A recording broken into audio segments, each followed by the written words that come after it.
Boa noite, pessoal, tudo certo? Como é que estão? Aproveitaram o domingo? Chuvinha? Deu pra dar aquela dormida?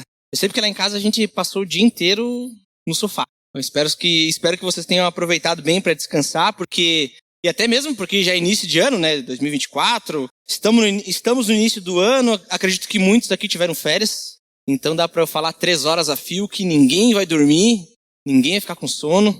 E é isso aí? Ficam junto comigo? Gente, é um privilégio estar aqui, né? A primeira vez em 2024 que eu estou aqui à frente e, sem dúvida, sempre é um prazer poder estar aqui e compartilhar da palavra de Deus, aquilo que Ele tem nos falado, aquilo que Ele tem revelado através da Bíblia para todos nós.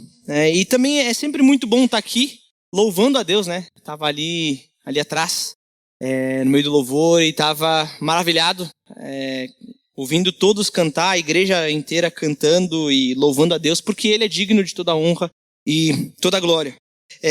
Pessoal, eu não sei quantos de vocês estavam nas últimas vezes que eu vim aqui à frente para compartilhar um pouco da palavra de Deus, mas nas minhas últimas pregações aqui, em algumas oportunidades, eu me propus a expor algum texto que falava sobre as últimas palavras ditas por alguém, né? Eu tive o privilégio de falar sobre as últimas palavras de Jesus aos seus discípulos, um texto bem conhecido como a Grande Comissão, a missão que nós recebemos de fazer novos discípulos.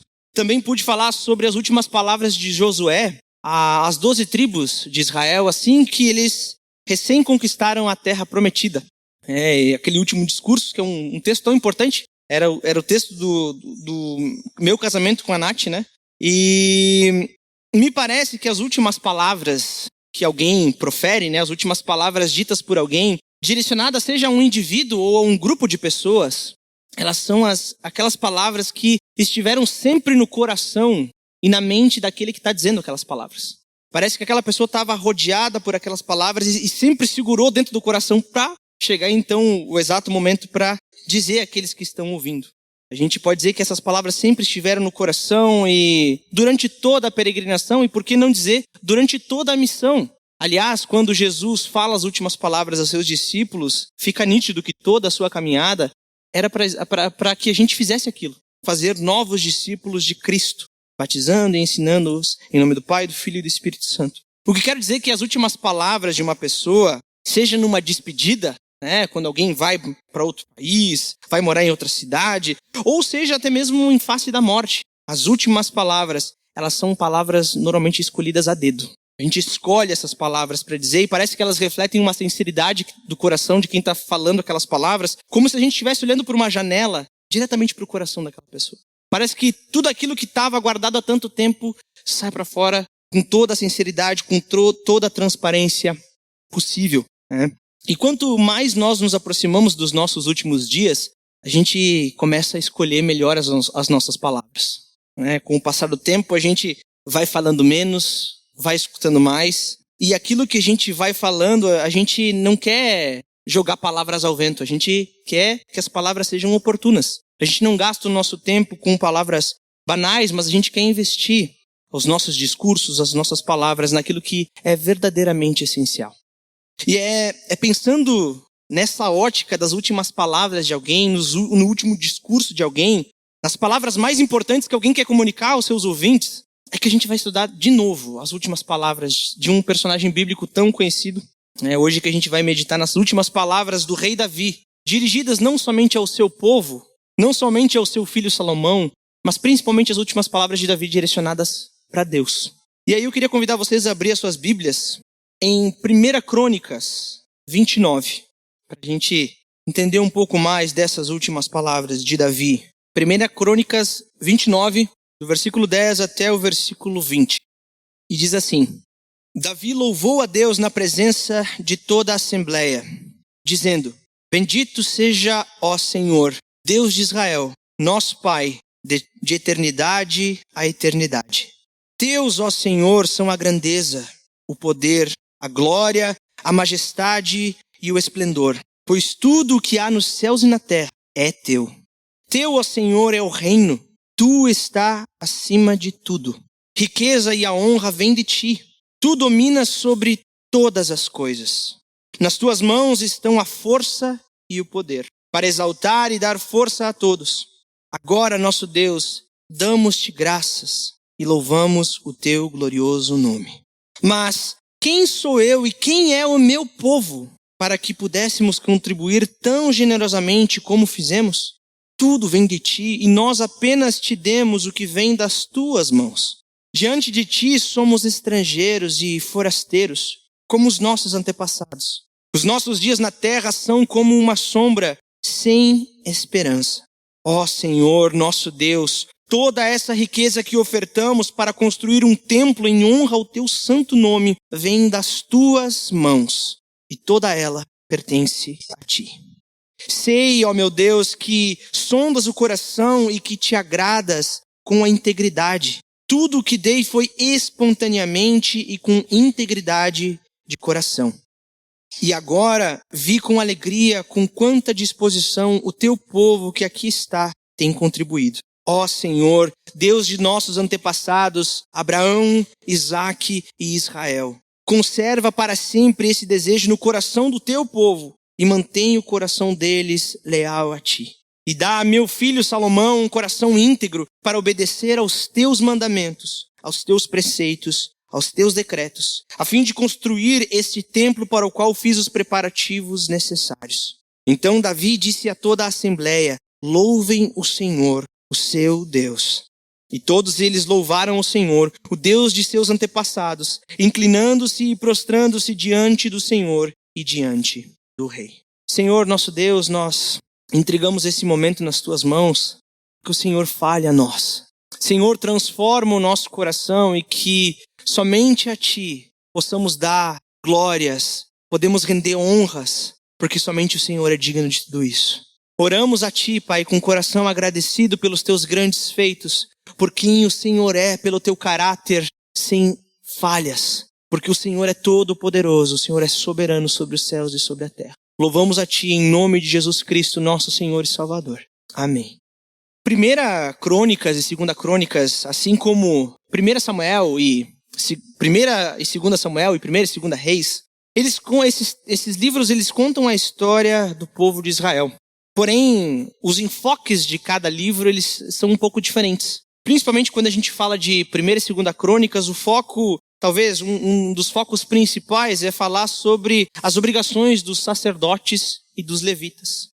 O livro de Crônicas, que originalmente era um livro só, assim como Samuel também era um livro só e Reis também era um livro só, ele foi escrito num tempo posterior aos acontecimentos desse livro. Diferente de Samuel e Reis, que foram escritos próximo aos seus acontecimentos, Crônicas foi escrito muito tempo depois, abrangendo um período histórico muito maior do que os livros de Samuel e de Reis.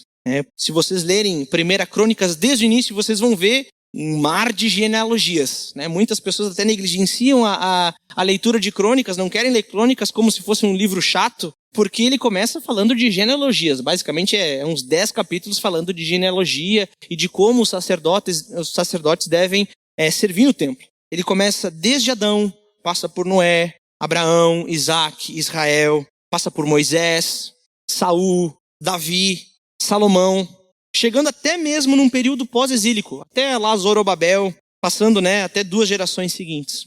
E aqui o cronista, quando a gente fala desse tempo, ele fala até uma genealogia pós-exílica, pós o exílio babilônico. A gente consegue ver que ele está escrevendo para um povo que não viu aqueles acontecimentos ali, diferente de Samuel e Reis.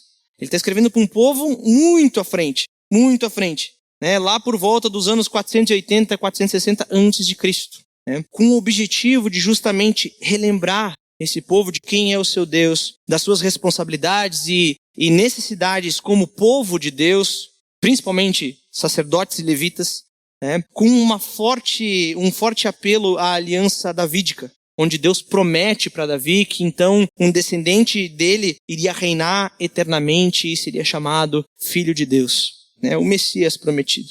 Aliás, esse livro de Crônicas que a gente leu bem no final, o capítulo 29, lá no meio, no capítulo 17, talvez uma das coisas mais importantes desse livro, é onde que nós temos a promessa do descendente de Davi, que construiria o templo para Deus, e esse descendente reinaria eternamente, seria o filho de Deus. Nesse sentido, esse descendente direto da linhagem, porque logo depois de Davi a gente sabe que vem Salomão. Salomão, logo depois que a gente lê esses versículos que a gente acabou de ler, Salomão já assume como o rei de Israel. E ele já começa a construir o templo também, né? Mas Salomão, nessa ideia, ele é basicamente uma figura, ele está representando um descendente de Davi que viria futuramente, que construiria um templo vivo, não somente de pedras, e reinaria eternamente. Essa é a promessa do descendente de Davi, que a gente vê lá nos evangelhos.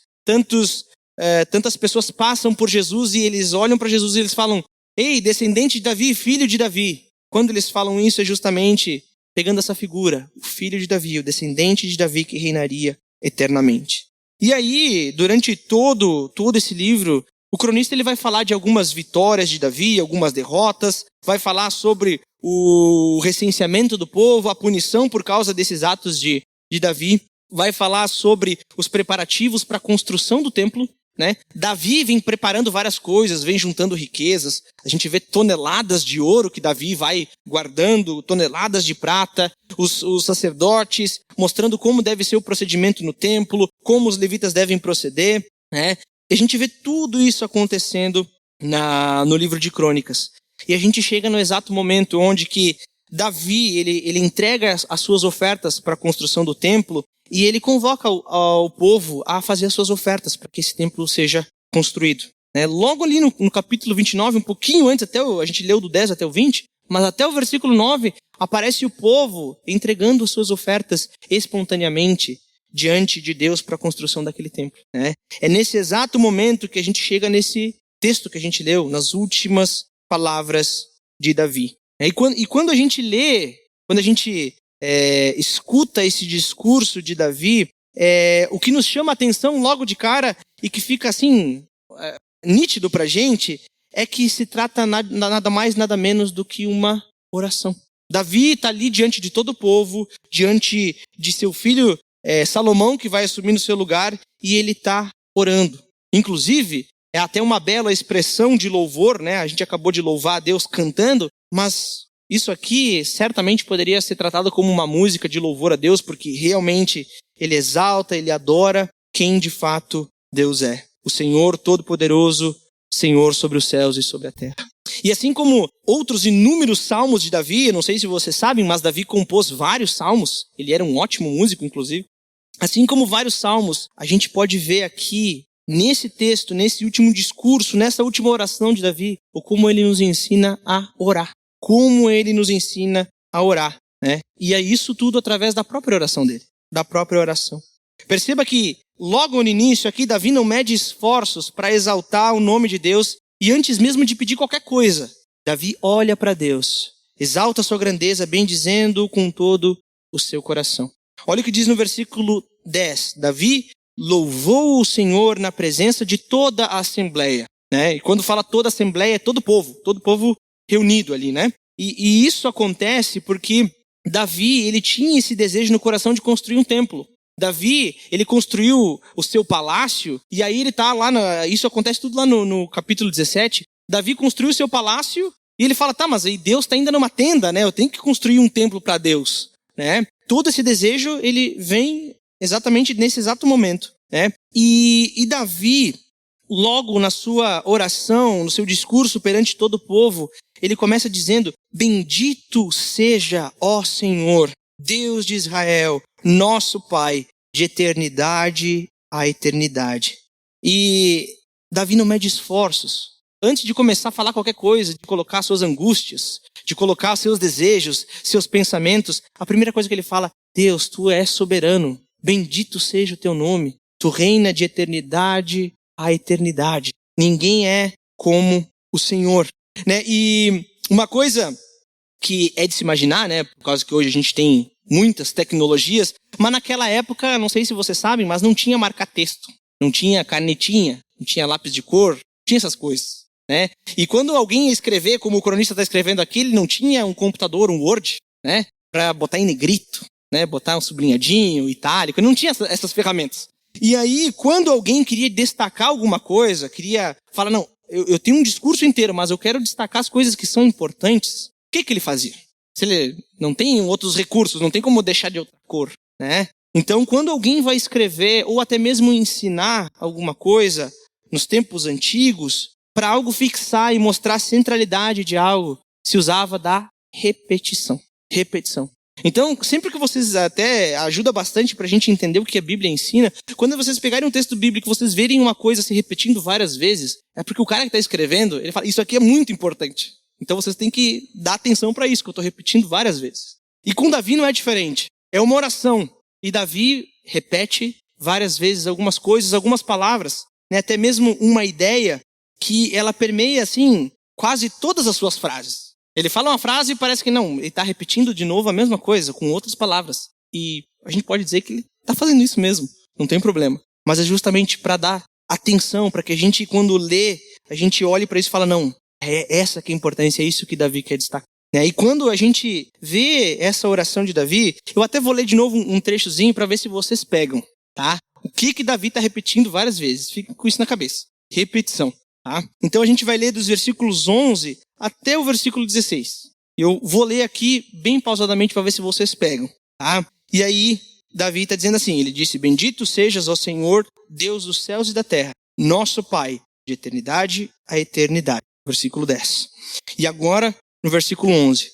Teus, ó Senhor, são a grandeza, o poder, a glória, a majestade e o esplendor. Pois tudo o que há nos céus e na terra é teu.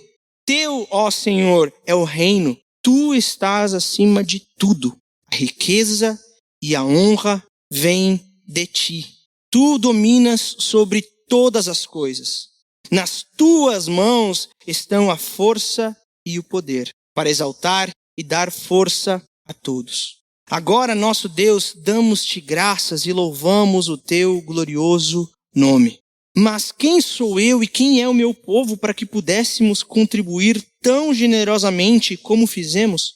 Tudo vem de ti. E nós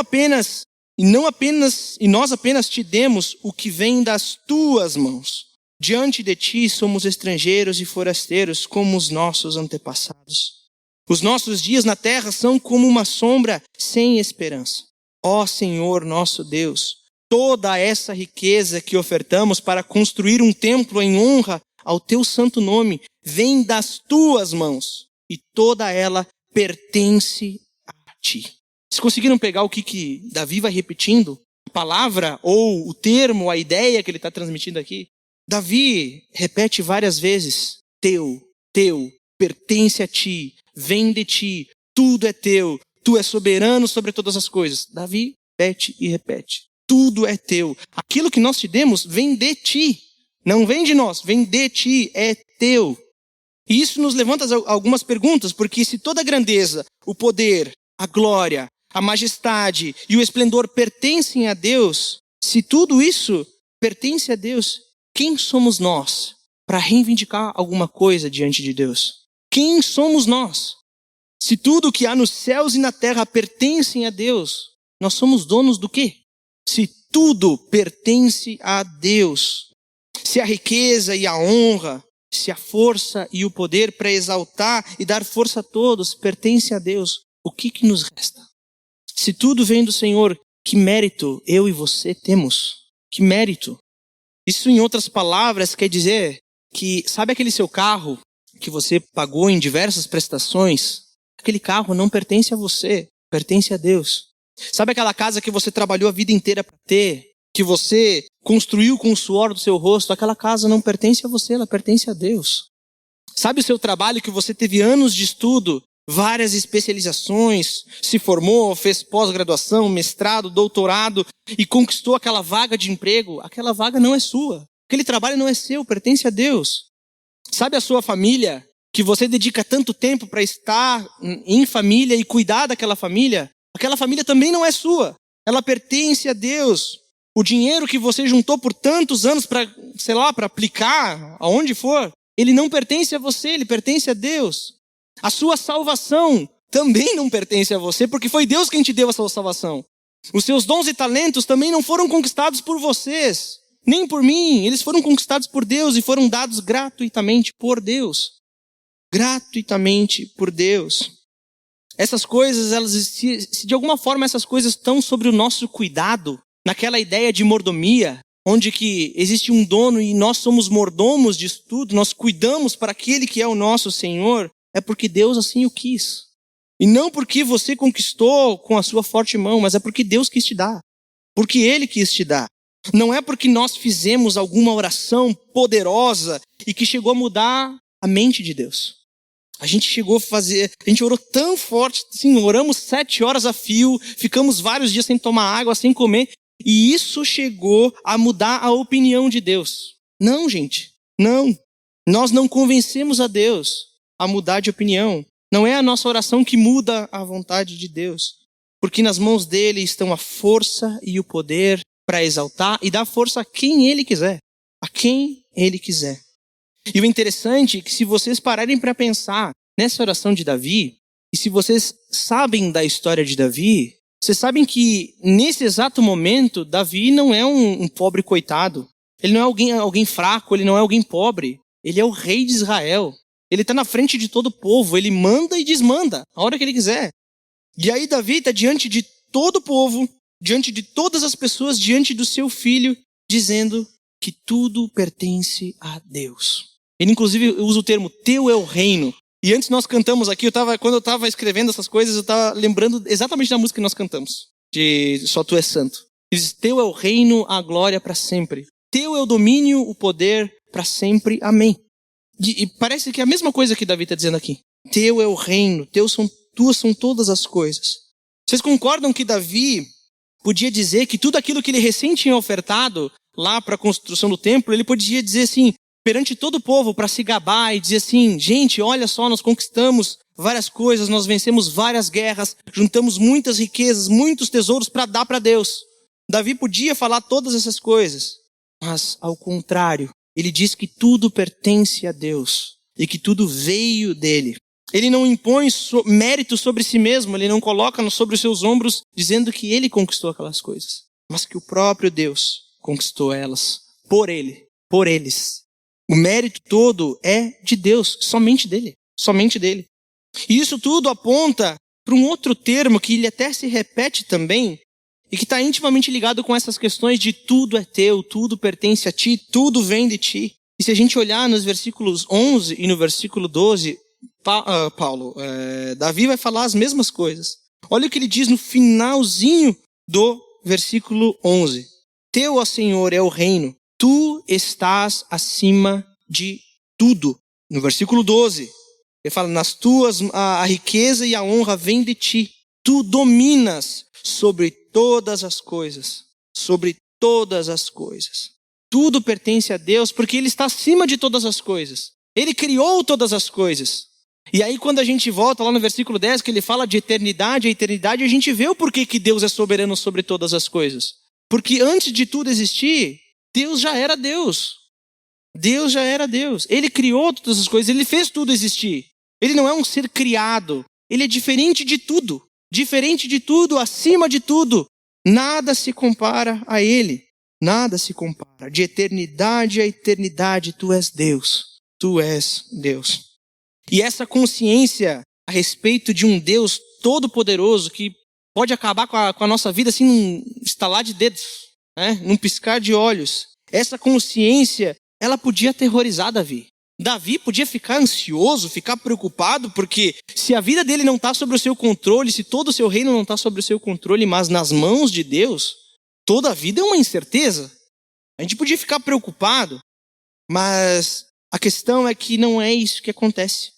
Não é isso que acontece. Quando a gente olha para Davi, a gente vê que ele reconhece a soberania de Deus. Ele vê a soberania divina, só que isso não traz terror para o seu coração.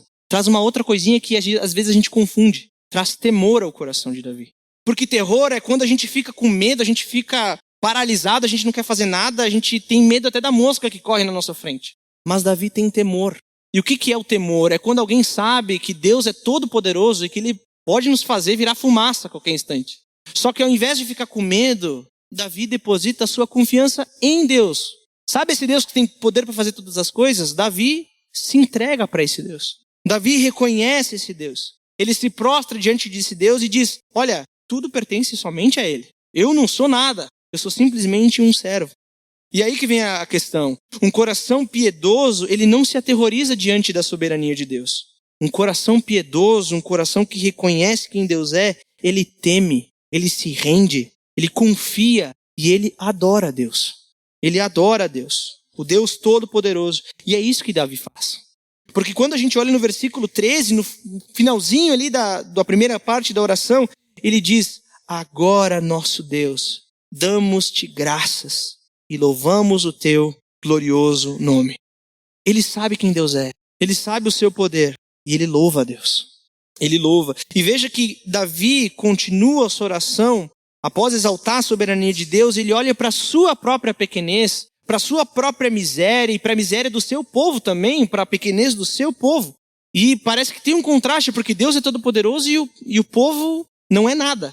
Olha o que ele diz no versículo 14: quem sou eu e quem é o meu povo para que pudéssemos contribuir tão generosamente como fizemos?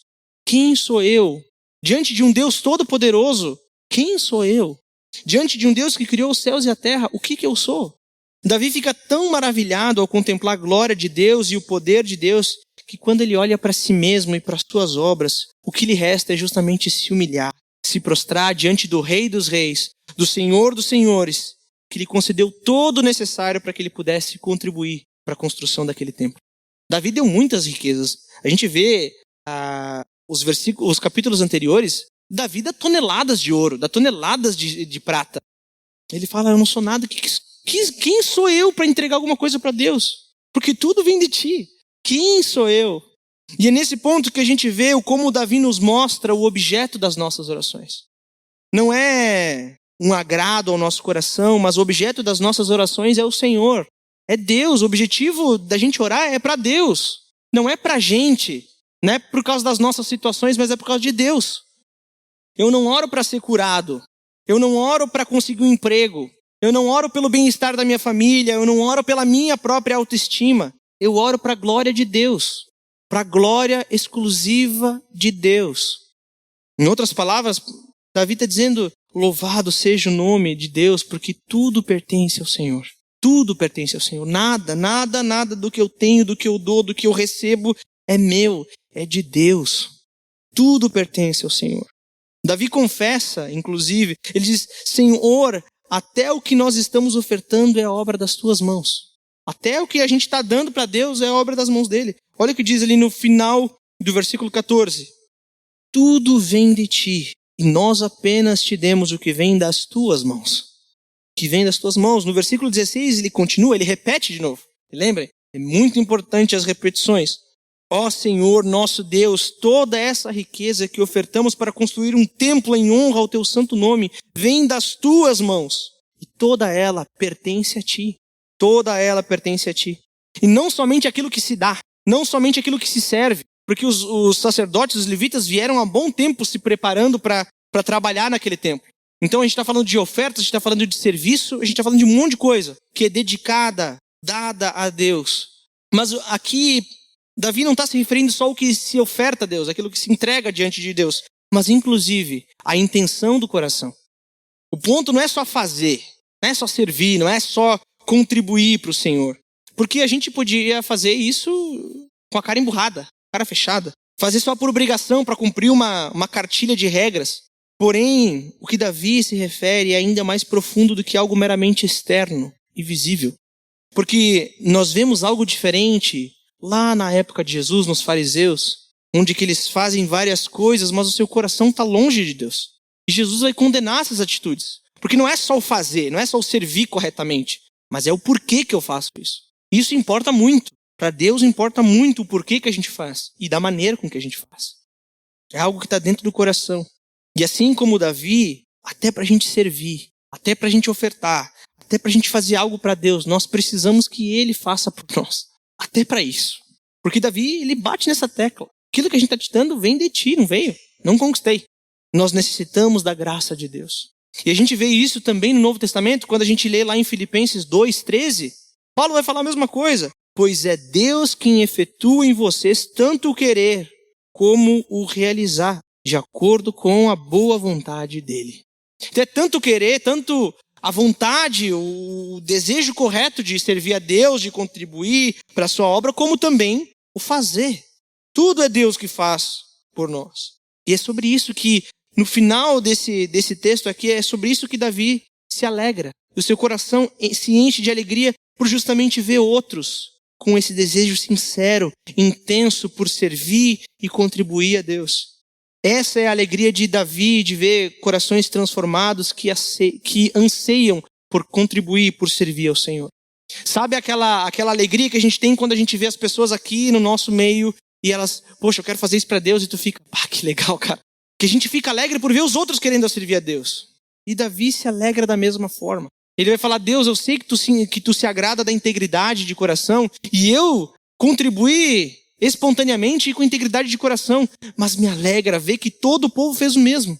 Não por obrigação, não porque alguém está impondo, não porque vai ser punido por não contribuir, por servir na obra de Deus, mas porque deram espontaneamente. Contribuíram com a sua própria vontade, porque Deus colocou essa vontade no coração deles.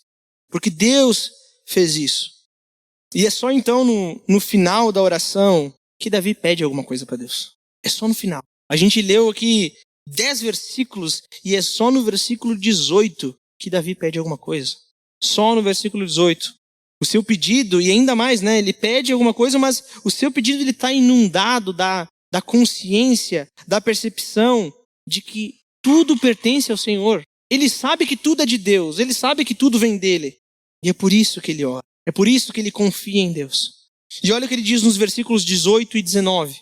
Ele diz assim, ó Senhor, Deus de nossos antepassados, Abraão, Isaque e Israel, conserva para sempre este desejo no coração do teu povo e mantenha o coração deles leal a ti. E dá a meu filho Salomão um coração íntegro para obedecer aos teus mandamentos, aos teus preceitos e aos teus decretos, a fim de construir esse templo para o qual fiz os preparativos necessários.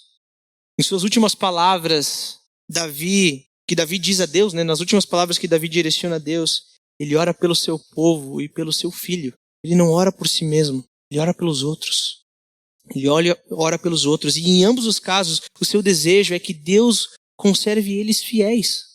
Davi podia orar por qualquer coisa, gente. Ele podia pedir que eles fossem prósperos, que eles tivessem muita saúde, que vencessem vários inimigos. Davi podia pedir todas essas coisas para Deus. Mas qual que é o seu pedido? Conserve-os fiéis a ti.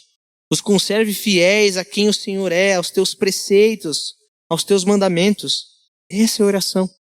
O pedido é justamente esse, que eles permaneçam fiéis a Deus.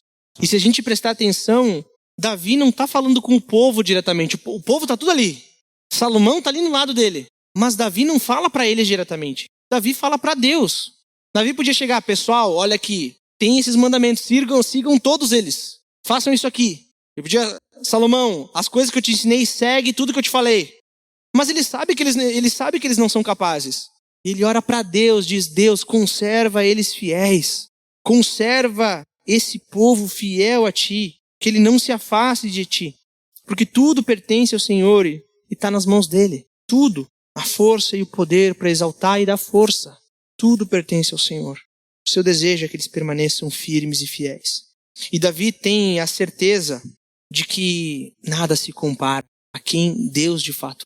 Como falei, ele poderia pedir riquezas, podia pedir um monte de coisa, mas ele sabe que nada se compara a conhecer o Senhor e andar nos seus caminhos. Se alegrar em servir ao Senhor. Nada se compara a ter uma vida dedicada a Deus. Nada se compara. Essa é a oração de Davi, essas últimas palavras direcionadas a um povo, ao seu filho e principalmente a Deus. A Deus.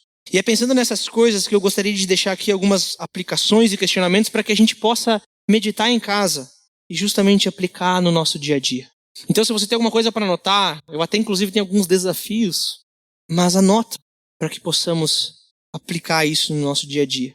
E antes de tudo, eu gostaria de fazer uma pergunta bem direta e sincera, daquelas perguntas que a gente faz para os nossos amigos mais íntimos quando a gente chega no lado, antes da celebração ou depois da celebração, que a gente está ali, a gente abraça, né, a gente olha olho no olho, a gente faz aquela pergunta, como é que está a tua confiança em Deus?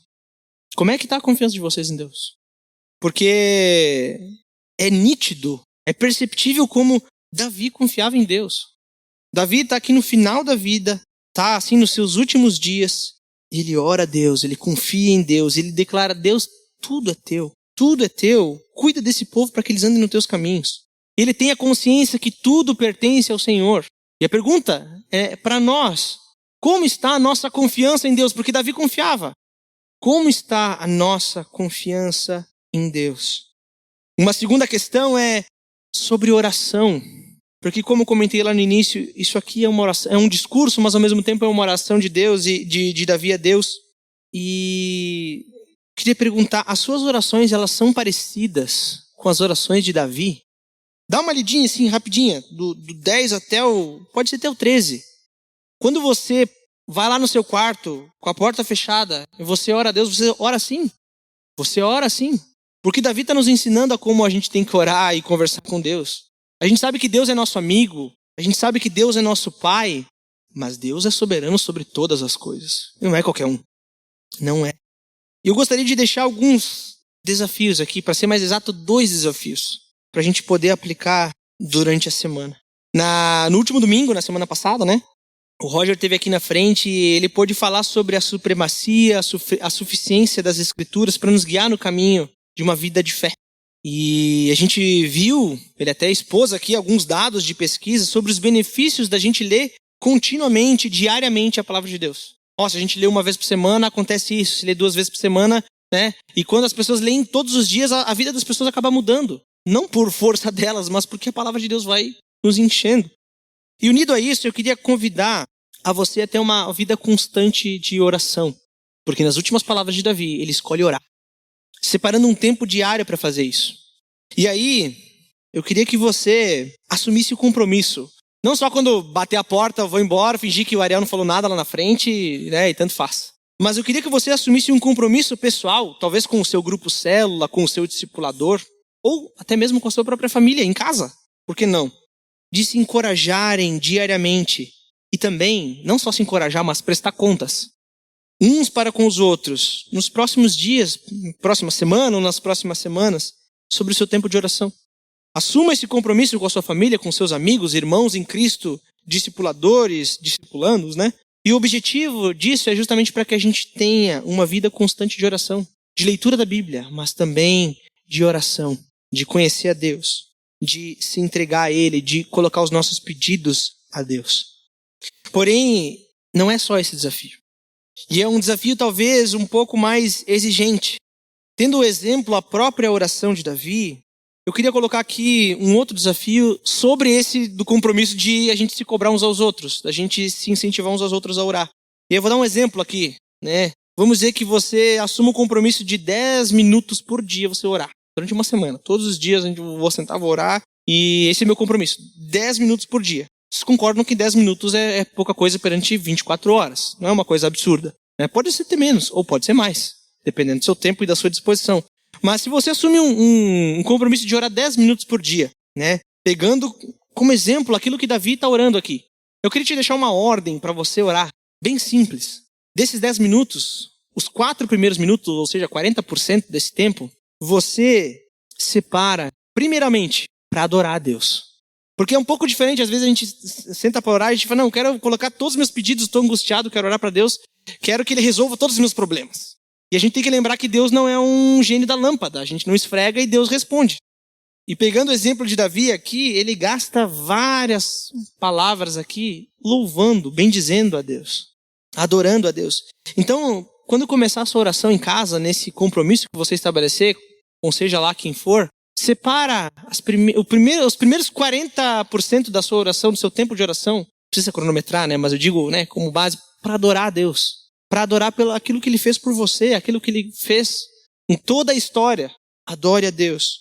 Nos próximos 3 minutos, né, ou 30%, que seja um tempo para você se derramar diante de Deus, confessar os seus pecados diante de Deus.